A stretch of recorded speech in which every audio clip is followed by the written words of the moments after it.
உருவாய் அருவாய் உளதாய் இலதாய் மறுவாய் மலராய் மணியாய் ஒளியாய் கருவாய் உயிராய் கதியாய் விதியாய் குருவாய் வருவாய் அருள்வாய் குகனே குருவாய் வருவாய் அருள்வாய் குகனே என் தாயும் எனக்கருள் தந்தையும் நீ சிந்தா குலமானவை தீர்த்தியனையாள் கந்தா கதிர் வேலவனே உமையாள் மைந்தா குமரா மறைநாயகனே மைந்தா குமரா மறைநாயகனே.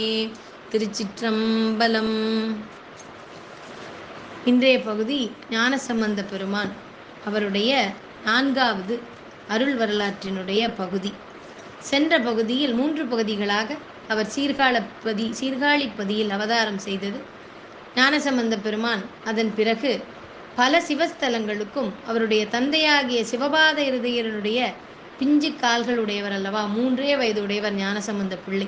அதனால் அவர் அத்துணை சிவத்தலங்களுக்கும் சென்று இறைவனையும் இறைவியும் வழிபட வேண்டும், தேவார திருமுறைகளையெல்லாம் பாட வேண்டும் என்று அதுதான் அவருக்கு இறைவன் கொடுத்த சிவப்பணி.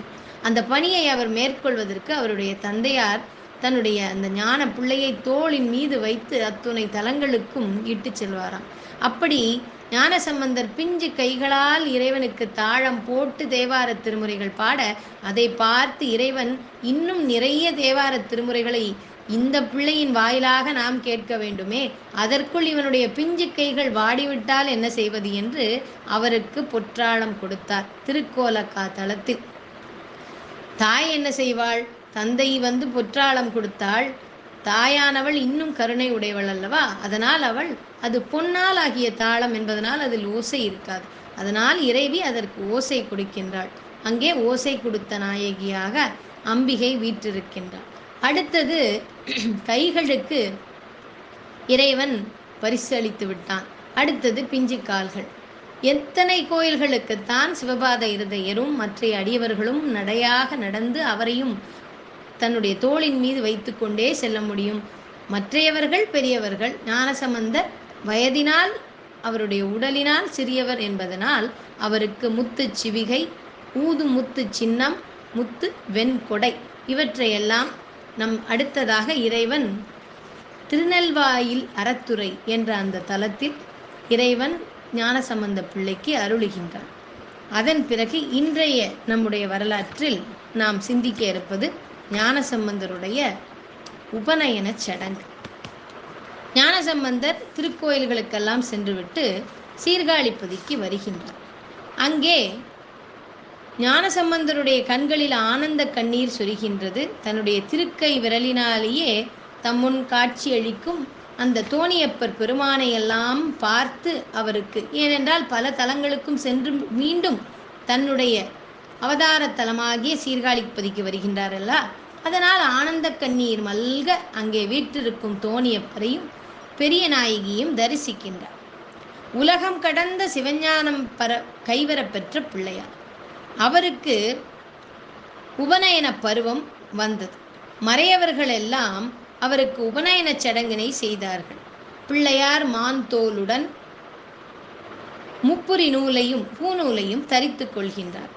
ஒரு பிறப்பும் சாராத பிள்ளையாருக்கு உலகியலின் அதன் அடிப்படையை கொண்டு குலதர்மத்தை நிலைநிறுத்துவதற்காக இந்த உபநயன சடங்கு. வேத சடங்குகளை காட்டி மறைகள் 4 தந்தோம் என்று மறையவர்களெல்லாம் மந்திரங்களை ஓதினார்களாம்.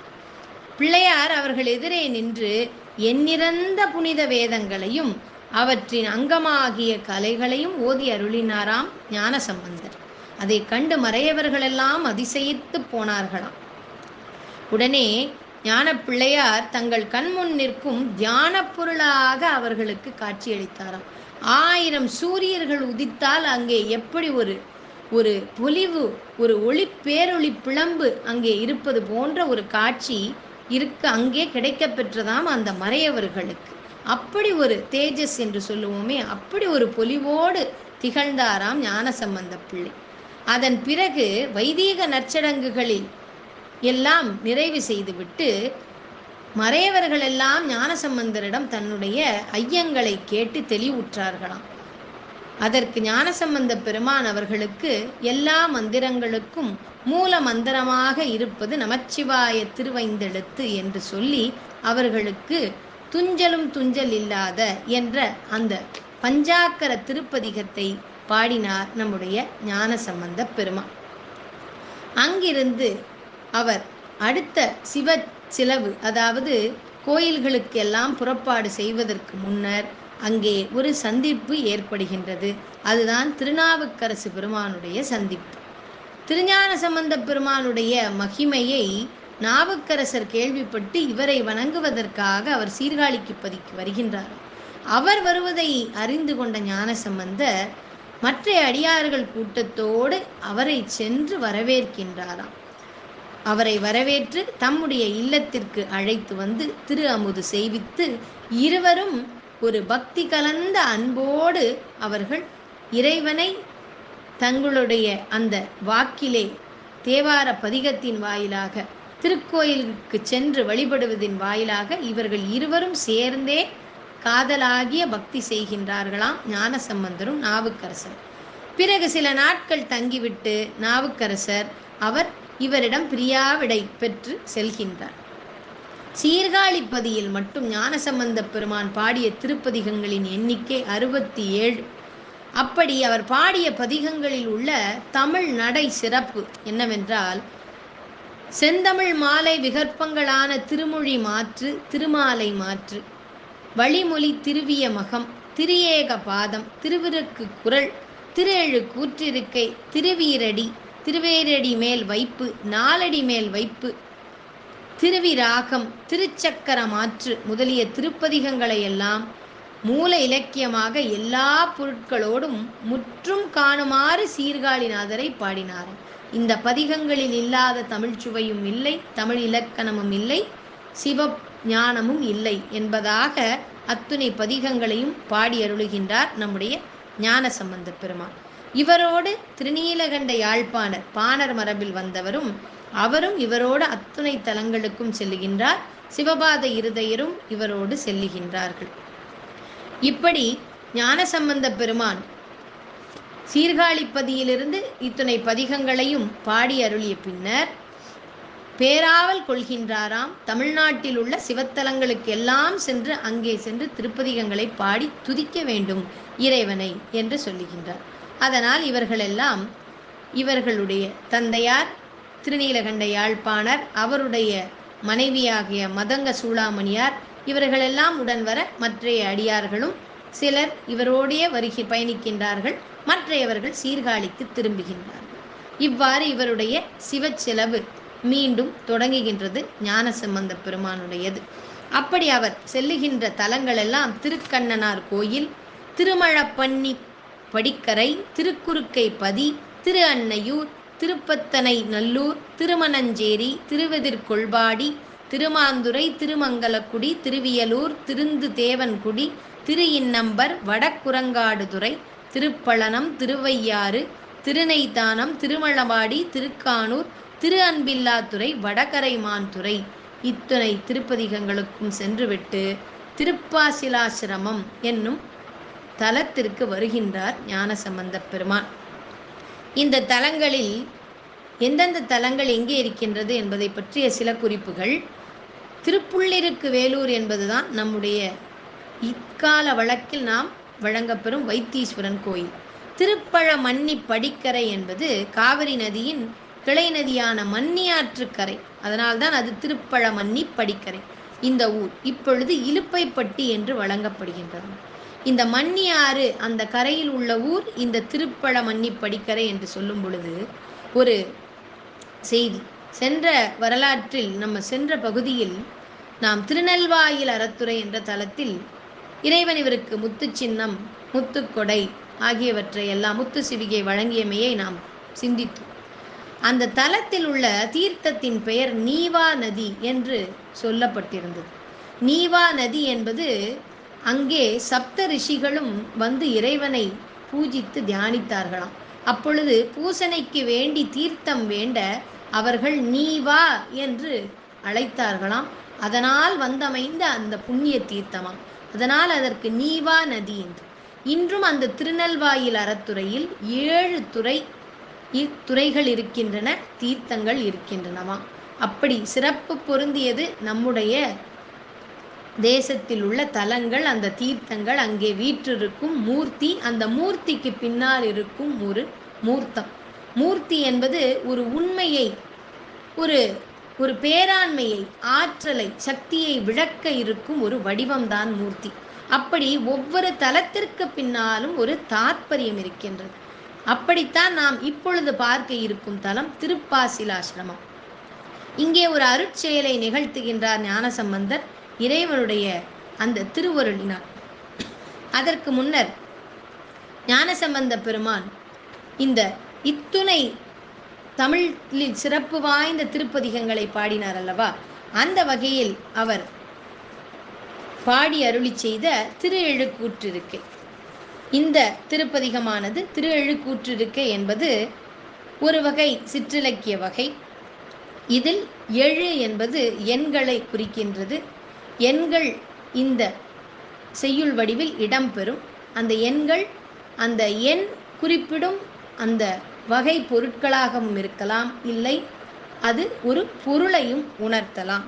அப்படிப்பட்ட ஒரு திருப்பதிகம்தான் சிறப்பு வாய்ந்தது திரு எழுக்கூற்றிருக்கை.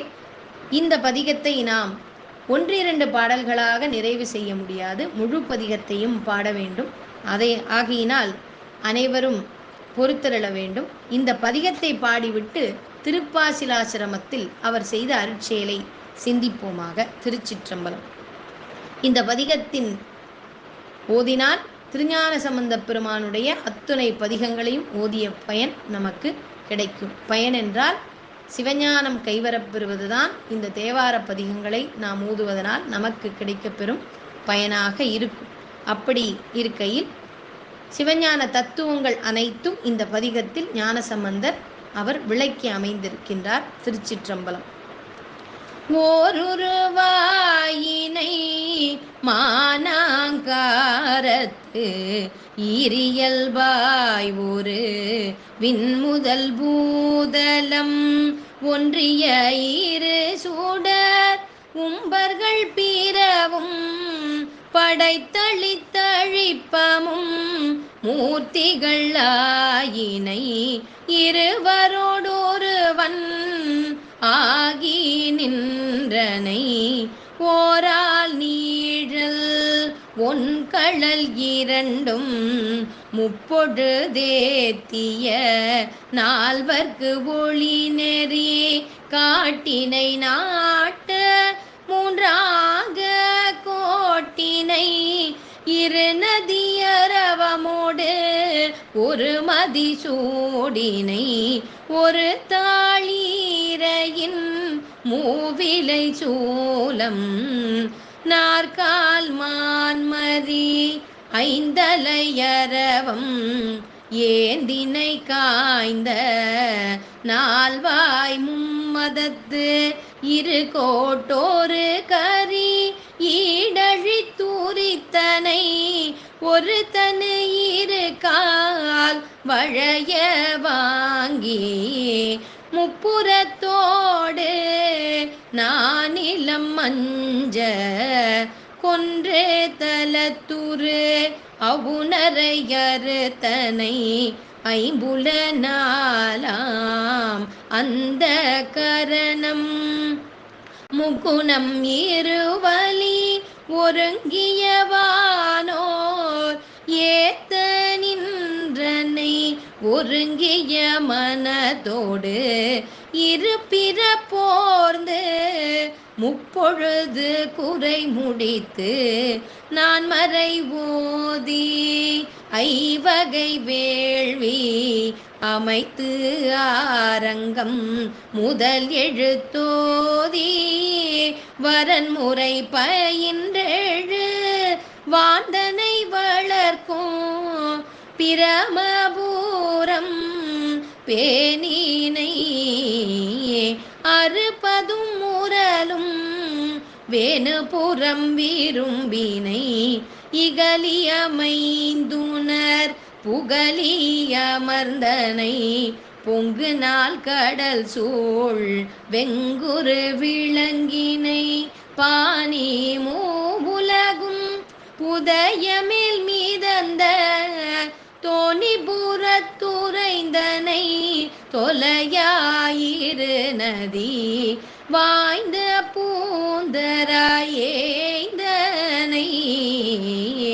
வரபுறம் என்றுணர் சிரபுரத்துறைந்தனை ஒரு மலை எடுத்த இரு திரள் நரக்கன் விரல் கெடுத்தருளினை புறவம் புரிந்தனை முன்னீர் தூயின்றோன் நான் முகன் அறியா பண்பொடு நின்றனை சண்பையமந்தனை ஐயரும் அமனரும் அறுவகை தோரரும் ஊழியும் உணரா காழியமர்ந்தனை எச்சன் ஏழிசையோன் கொச்சையை மெச்சினை ஆறு பதமும் அமைந்தமர் கல்வியும் மறைமூதல் நான்கும் மூன்று காலமும் தோன்ற நின்றனை இருமையின் ஒருமையும் ஒருமையின் பெருமையும் மதுவில்லா மறையோர் கழுமல முதுபதி கவுனியன் கட்டுரை கழுமல முதுபதி கவுனியன் அறியும் அனைய தன்மையை ஆதலின் இன்னை நினைய வல்லவர் இல்லை நீள் நீளத்தே. திருச்சிற்றம்பலம். ஞானசம்பந்த பெருமான் ஓருருவாயினை மானாங்காரத்து ஈரியல்பாய் ஒரு விண்முதல் பூதலம். இறைவன் ஒரே வடிவனாய் இருக்கின்றான். அவனே ஐந்தொழில்களையும் அதற்கு மூல காரணமாக விளங்குகின்றான். எப்பொழுதுமே பரம்பொருள் வடிவம். தொழில் செய்பவன் அல்ல, தொழில் செய்விப்பவன். அவன் பிறரை தொழில் செய்ய வைக்கின்றான். அவன் என்றைக்குமே நிஷ்டையிலேயேதான் இறைவன் பரம்பொருள் வீற்றிருப்பான். ஆகையினால் அவன் தடத்த நிலையில் அவனுடைய அந்த சைத்தன்ய சக்தியானது அத்துணை உயிர்கள் ஜடப்பொருட்கள் இந்த பிரபஞ்சம் முழுவதிலும் வியாபகமாக நிறைந்து இதை தொழில்பட வைத்து இயங்க வைத்து தன்னோடு தன்னிலைக்கு இவற்றையெல்லாம் உயர்த்துவதற்காக அவன் என்றைக்குமே யோக நிலையில் நிஷ்டையில் அவன் அமர்ந்திருக்கின்றான். அத்தகைய பரம்பொருள் தத்துவத்தை நம்முடைய ஞானசம்பந்த பெருமான் இந்த பிரம்மபுரத்தில் அவர் அருளி செய்த திருஎழுக்கூற்றிருக்கை பதிகம் வாயிலாக சொல்லுகின்றார். இதில் இந்த நிறைவடிகள் சிறப்பு வாய்ந்தது. கழுவு மல முதுபதி கவுனியன் கட்டுரை வடித்திருக்கின்றேன் கழுமல முதுபதி கவுனியன் அறியும் அனைய தன்மையை ஆதலின் இன்னை நினைய வல்லவர் இல்லை நீள்நிலத்தே என்று நிறைவு செய்கின்றார் இந்த பதிகத்தை. சக்தி சிவம் என்று இரண்டும் ஒன்றாய் மங்கை பங்க வடிவமாக இருந்து எல்லையற்ற சிவமாக இருந்துள்ளதை குற்றம் இல்லாத வம்சத்தில் தோன்றி தீட்சைகளாலே மலம் கழுவப்பட்ட கவுனியர் கோத்திரத்தில் உதித்த சீர்காழி குழந்தையின் இந்த கட்டுரை. விரும்பி கழுமலம் என்கின்ற அந்த பழமையான பதியில் எழுந்தருளினை அத்தன்மையாகிய இயல்பினை உடையதாதலின் நின்னை நினைக்க வல்லார்க்கு இனி பிறப்பு இல்லை. இந்த இந்த நிலத்தில் அவர்கள் மீண்டும் பிறக்க மாட்டார்கள். அவர்களுக்கு சிறந்ததொரு பதம் கிடைக்கும் என்று ஞானசம்பந்தருடைய வாக்கு. இந்த பதிகத்தை ஓதினால் ஞானசம்பந்த பெருமானுடைய அனைத்து பதிகங்களையும் ஓதி அருளிய பலன் நமக்கு கிடைக்கும். இந்த பதிகத்தை நாம் இன்று ஓதி இருக்கின்றோம். இந்த பதிகத்தினுடைய பலன் முழுவதும் இங்கு வீற்றிருக்கும் அத்துணை அடியார்களுக்கே இது சென்று சேரும் என்று சொல்லிவிட்டு அடுத்ததாக ஞானசம்பந்தர் திருப்பாசிலாசிரமம் அங்கே வீற்றிருக்கும் இறைவி மாற்றறி வரதர். அங்கே ஈற்றிருக்கும் இறைவனுடைய பெயர் மாற்றறி வரதராம். எந்த ஒரு சூழலாக இருந்தாலும் வினையாக இருந்தாலும் அதை மாற்றக்கூடிய திறம் படைத்தவர் இந்த இறைவன். இறைவி பால சௌந்தரி, தீர்த்தம் சிலம்பாறு தலவிருட்சம் மன்னி. இங்கே அந்த காலத்தில், அதாவது 6ஆம் நூற்றாண்டில் மழநாட்டு மன்னன் அங்கே ஆட்சி புரிந்து கொண்டிருக்கின்றான். அவனுடைய மகளுக்கு முயலகன் என்ற ஒரு கொடிய நோய்.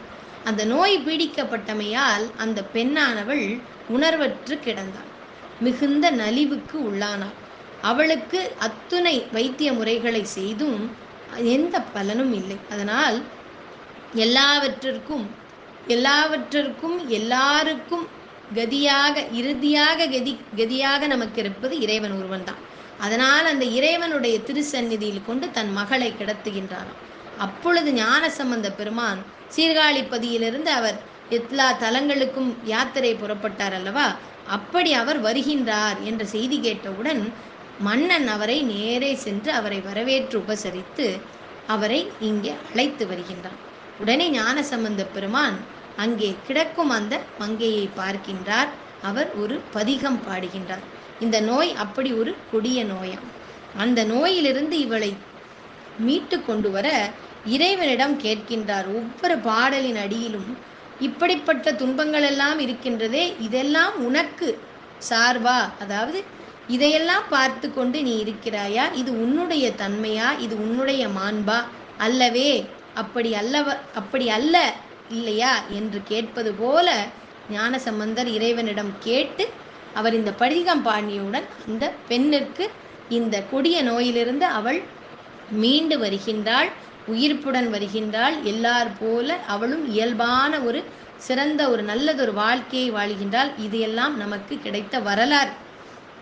ஆகையினால் அப்படி சிறப்பு பெற்ற ஒரு அருட்செயலை புரிகின்றார் ஞானசம்பந்தர் திருப்பாசலாசிரமத்தில். இந்த தலத்திற்குடைய இன்னொரு சிறப்பு, சுந்தரர் பெருமானும் இங்கே தேவார பதிகம் பாடி இங்கே பொன் பெற்றாராம். அதனால்தான் ஞானசம்பந்தன் தன்னை பாடினான், சுந்தரர் பொன்னை வேண்டி பாடினான் என்று இறைவன் தன்னுடைய அடியார்களை பற்றி அவரே ஒரு வேடிக்கையாக கேலியாக சொல்வது போல பெரியவர்கள் எல்லாம் சொல்லுவார்கள். அப்படி ஏனென்றால் இப்போ ஞானசம்பந்தர் என்ன சொல்லியிருந்தார், இந்த கழுமல கவுனியர் கோத்திரத்தில் பிறந்த ஞானசம்பந்தன் வடித்த அந்த கட்டுரை என்று அவர் தான் அருளிய பதிகம் என்று ஒவ்வொரு பாடலிலும் சொல்லுவார். அதே போல சுந்தரர் பெருமான் நிறைய தலங்களில் இறைவனிடம் பொன் வேண்டி பெற்றார். வேறு யாரிடம் சென்று கேட்பார்? சுந்தரருக்கு இறைவன்தான் எல்லாமே. அவர் தோழர் மார்க்கமாக சகமார்க்கமாக இறைவனோடு ஒன்று இருந்த யோக நிலையிலேயே இறைவனை அடைய பெற்றவர் நம்முடைய சுந்தரமூர்த்தி சுவாமிகள். அதனால் இப்படி ஒரு விளையாட்டாக இவர்களுடைய பக்தியினுடைய சிறப்பினை, அதாவது இறைவன் மேல் பக்திதான் முக்கியமானது. அந்த பக்தியினுடைய மார்க்கமோ பாங்கோ அதில் மெய்த்தன்மை இருக்கும் பட்சத்தில் எந்த பாங்காகட்டும் எந்த மார்க்கமாகட்டும் அதில் குறை இல்லை. அது நிச்சயம் நம்மை இறைவனிடம் கொண்டு சேர்க்கும் என்பதை மெய்ப்பிக்க இவர்களெல்லாம் இப்படிப்பட்ட ஒரு திருவிளையாடல் புரிந்தார்கள். அந்த வகையில் இந்த முயலகன் நோயை ஞானசம்பந்தர் இறைவனுடைய திருவருளை தன்னுடைய தேவார பதிகத்தின் வாயிலாக பாடி பெற்று இந்த பெண்ணுக்குரிய அந்த துன்பத்தினை அவர் போக்கியடித்தார் ஞானசம்பந்த பெருமான். இந்த திருப்பதிகமானது தக்கராக பண்ணில் அமையப்பெற்றிருக்கிறது. திருச்சிற்றம்பலம். துணி வளர்த்திங்கள் துளங்கி விளங்க சுடை சுற்றி முடித்து பனிவளர் கொள்கையர் பாரிடம் சூழ ஆரிடமும் பலி தேர்வர் அணிவளர் கோலம் எல்லாம் செய்து பாசில்லாச்சிரா மத்துரைகின்ற மணிவளர் கண்டரோ மங்கையை வாட மணிவளர் கண்டரோ மங்கையை வாட மயல் செய்வதோ இவர் மாண்பே மயல் செய்வதோ இவர் மாண்பே கலை புனை மான்பூரி தோலுடையாடை கனல் சுடரால் இவர் கண்கள் தலையணி சென்னியர் தாரணி மார்பர் தம்மடிகள் இவர் என்ன அலைப்புனல் பூம்பொழில் சூழ்ந்தமர் பாச்சில் ஆச்சிராமத்து உரைகின்ற இலைப்புனை வேலரோ ஏழையை வாட இடர் செய்வதோ இவர் ஈடே இடர் செய்வதோ இவர் ஈடே. நிறைவு பாடல். இந்த முதல் 2 பாடல்களிலும் இப்படி ஒரு பெண் ஒரு மயக்க நிலையில் எல்லாவித உணர்வும் அற்று கிடக்கின்றாளே, அப்படி உன்முன் அவள் கிடக்க இதையெல்லாம் பார்த்து கொண்டிருக்கும் மாண்புதான் உன்னுடையதோ, இப்படி ஒரு அடியார் கிடப்பது எல்லாம் உனக்கு பொருந்துமோ, அது உனக்கு பெருமையாகுமோ, உன்னுடைய ஆற்றலுக்குத்தான் அது சார்பாகுமோ என்று ஞானசம்பந்தர் வினவுகின்றார். அது உன்னுடைய பெருமைக்கு ஈடாகுமா என்று கேட்டுவிட்டு நிறைவு பாடலில் அகமலி அன்போடு தொண்டர் வணங்க ஆசிராமத்து உரைகின்ற புகைமலி மாலை புனைந்தழகாய புனிதர் கோலாம் இவர் என்ன நகைமலி தன் பொழில் சூழ்தரு காழி நற்றமிழ் ஞான சம்பந்தன் தகைமலி தன் தமிழ் கொண்டிவை ஏத்த சாரகிலா வினைதானே ஏத்த சாரகிலா வினைதானே. மனம் நிறைந்த அன்போடு திருத்தொண்டர்கள் எல்லாம் வணங்க பாசிலாசிரமத்தில் உரைகின்ற ஈசர் அவர் புனிதர். அவர் புகலிடமாக விளங்கும் தலத்தை தன் பொழில் சூழ், அதாவது பொழில் நிறைந்த சோலைகள் சூழ்ந்த காளி சீர்காழி, அங்கே தோன்றிய நற்றமிழ் வல்ல தமிழில் வல்லவன் ஞான சம்பந்தன் கூறிய தன்னார் தமிழ் பதிகத்தை இசைப்பார்கள், வினை சாராமல் வாழ்வார்கள் என்பது திருஞான சம்பந்த பெருமானுடைய திருப்பாசிலாசிரமத்தில் அவர் அருளி செய்த திருப்பதிகத்தினுடைய சத்திய வாக்கு என்று சொல்லி, இன்றைக்கு ஞானசம்பந்த பெருமான் அவருடைய உபநயனச் சடங்கு அத்துணை மந்திரங்களுக்கும் ஆதி மந்திரமாக விளங்குவது நமச்சிவாய திருவைந்தெழுத்து என்று சொல்லி, அங்கே அவருக்கு உபநயனச் சடங்கு செய்வித்த மறையவர்களுக்கெல்லாம் அந்தியும் சந்தியும் 5 எழுத்து மந்திரத்தினை ஓதுக என்று சொல்லிவிட்டு, அதன் பிறகு ஞானசம்பந்த பெருமான் திருநாவுக்கரசு பெருமானை முதன்முறையாக சந்திக்கின்றார். சீர்காழிப்பதிக்கு 75 வயது அகவை நிரம்பிய நாவுக்கரசர் ஞானசம்பந்தர் அவரை பார்ப்பதற்காக வருகின்றார். ஞானசம்பந்தர் நாவுக்கரசரை வணங்க, இவர் அவரை வாழ்த்தி வணங்க, அங்கே அத்தகைய அந்த 2 பேரருளாளர்களுடைய முதல் சந்திப்பு நடைபெறுகின்றது. சீர்காழிப்பதியில் 67 தேவார திருப்பதிகங்களை பாடுகின்றார். திருஎழுக்கூற்றிருக்கை என்ற அற்புதமான திருப்பதிகத்தையும் பாடிவிட்டு ஞானசம்பந்தர் தன்னுடைய சிவ யாத்திரையை மீண்டும் தொடருகின்றார். அப்படி தொடரும் பொழுது பல தலங்களுக்கு செல்லுகின்றார்.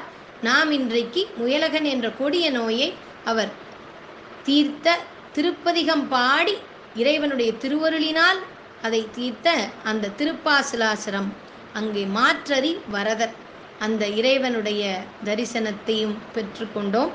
இன்றைக்கு ஞானசம்பந்தருடைய அருள் வரலாற்றினை இத்தனோடு நிறைவு செய்கின்றோம். நன்றி, வணக்கம். திருச்சிற்றம்பலம்.